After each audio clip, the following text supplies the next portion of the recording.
Hello everyone, I'm NJCali and welcome to the channel. Today is all about flowers.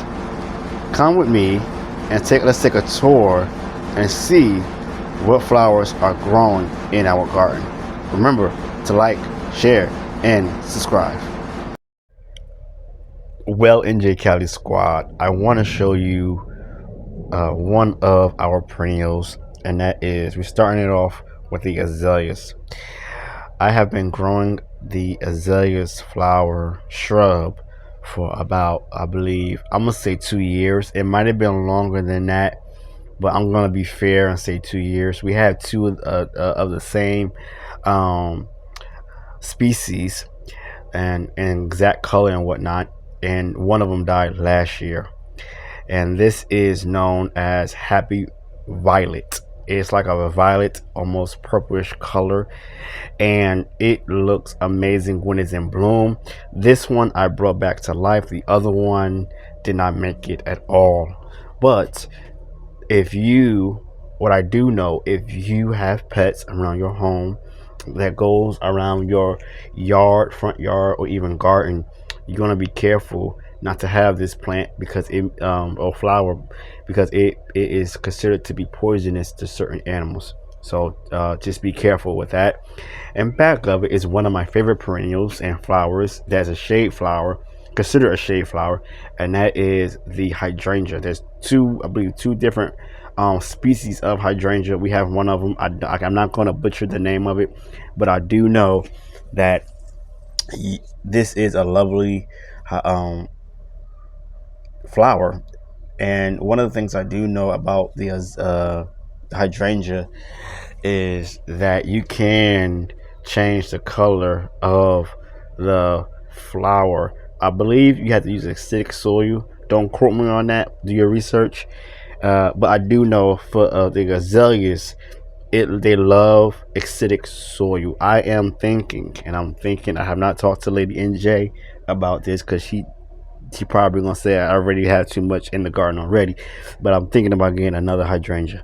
I love hydrangeas, and the area is in, it gets full sun in the morning and part shade in the afternoon. Let me just say this to you all, that hydrangeas must be in a shaded area. They don't like so much sun. Right now it's doing fine, but when the summer hits, y'all, I'm gonna have to place it somewhere that is completely shaded out.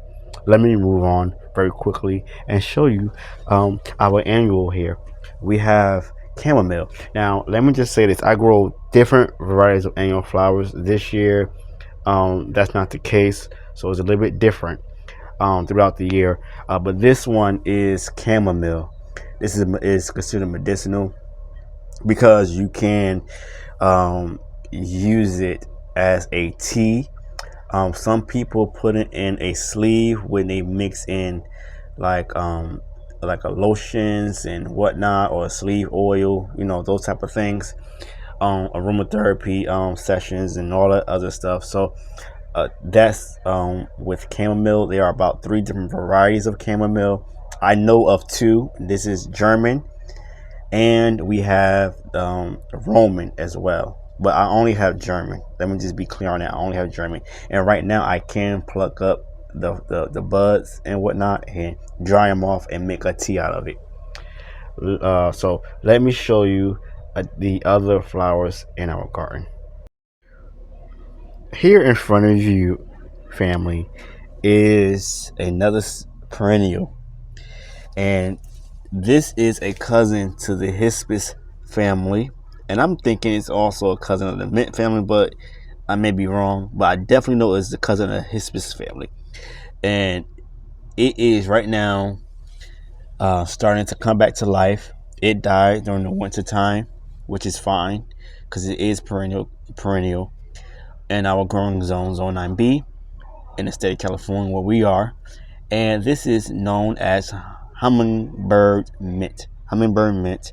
It looks like the flower of your peppermint and spearmint and your other mint varieties that you will see out there. But right now, both of them are not flowering, as you can see. Now, let me share with you all the other side of the garden because we have more German chamomile, like I told you all, um, throughout our garden. I'm again, you all, I have not harvested the buds because I'm trying to be um, cautious and friendly to the beneficial insects like our bees. And right next to it is our calendula. All right, we're growing calendula, and right now, because it's evening, they're asleep. I have already started the process of deadheading and saving seed. Now, let me show you some more flowers in the garden.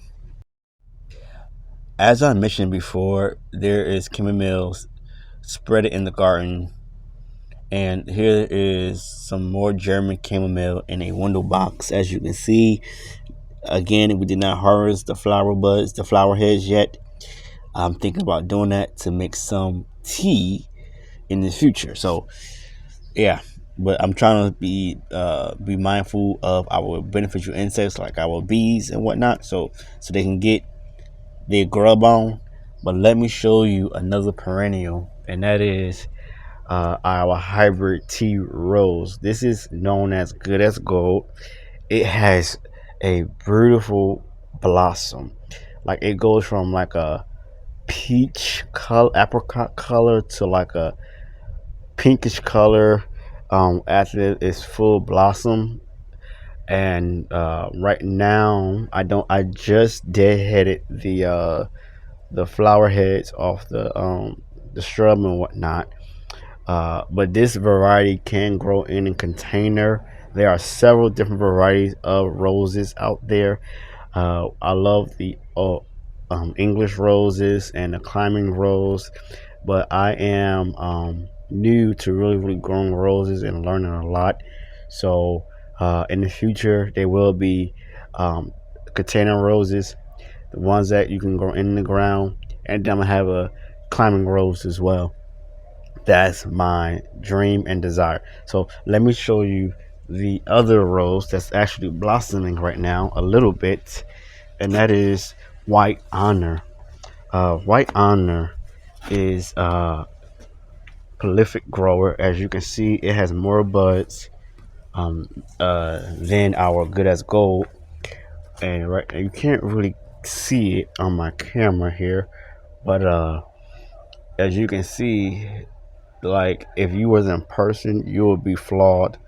And here is the stage, basically how it go from being it buds to like to open it up to basically flowering. Okay, and then after it flower and blossom for a couple of days, it starts to do this. Okay, so just want to share that with you. Let me share something else with you that we have going on in the garden. Well, family, I know, guys. I know you guys are like, what the? Why are you showing a fruit tree in J Cali? Well, I want to share that you can grow flowers right in between your fruit tree. And this is a Santa Rosa plum for those who are wondering. And the flower we're growing in between our Santa Rosa plum is calendula. Calendula is also known as a medicinal flower. It is the cousin of the marigold. Now, for medicinal purpose, I'm going to first say I'm not a doctor, but I need you all to do your research, please. But calendula is well known to help with irritated skin issues like eczema. Now, what most people do that who are herbalists, what they do is harvest the flower heads, and once they actually are bloomed, they will harvest them in the daytime because right now we are in the evening, so most of the flower blossoms are closed like this one. But once they are blossoming, they are harvested, and they will dry out for a couple of days or whatnot, and use a carry oil such as olive oil, grapeseed oil, uh, coconut oil, but most times you'll see people use grapeseed and olive oil for this purposes. Once they do that, they let that calendula basically steep for at least like up to 6 weeks or more. And sometimes they even mix it with like lavender, calendula, and whatnot. So, but I rather for you guys to please do your research if you're interested in making your own like sleeve or palm oil. And sometimes you will also see calendula in the calendula in a lotion as well because of the properties that's in the calendula. Now, I cannot remember the name of this variety, but I do know it was a Baker Creek variety of seed that was being sold um, from the company. I will put the name of it on the screen if you're interested. And this is the variety that have much more of the, I believe it's called resin, something like that, which is more powerful, more powerful variety to use when you want to help your skin get better.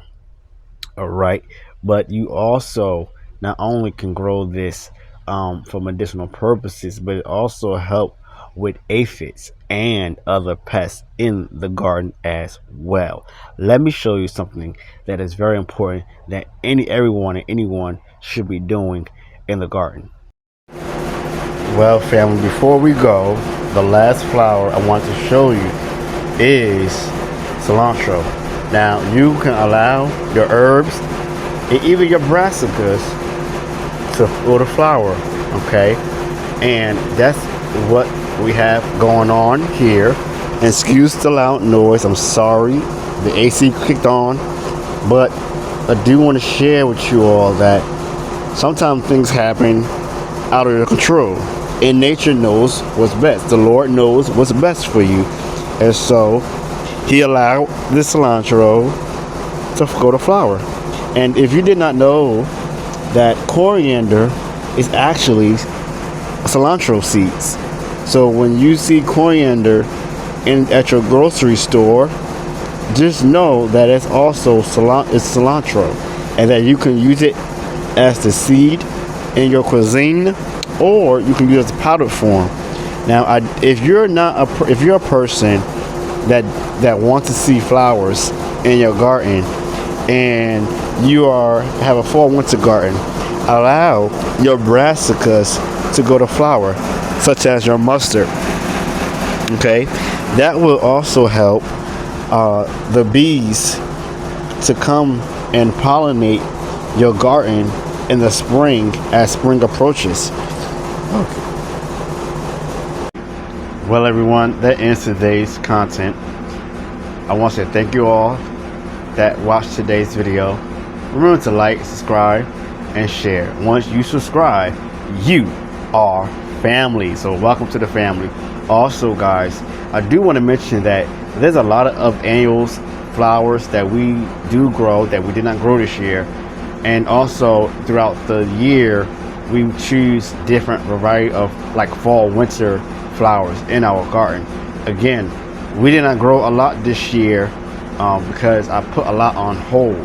But remember that there are so many other annual and perennial flowers out there that you can grow in your garden. Make sure you look up your growing zone or go to your local nurseries or big box stores to see the different varieties of flowers that you can grow. I'm NJ Cali. Thank you for watching. Until next time, we'll see you in the next one. Peace.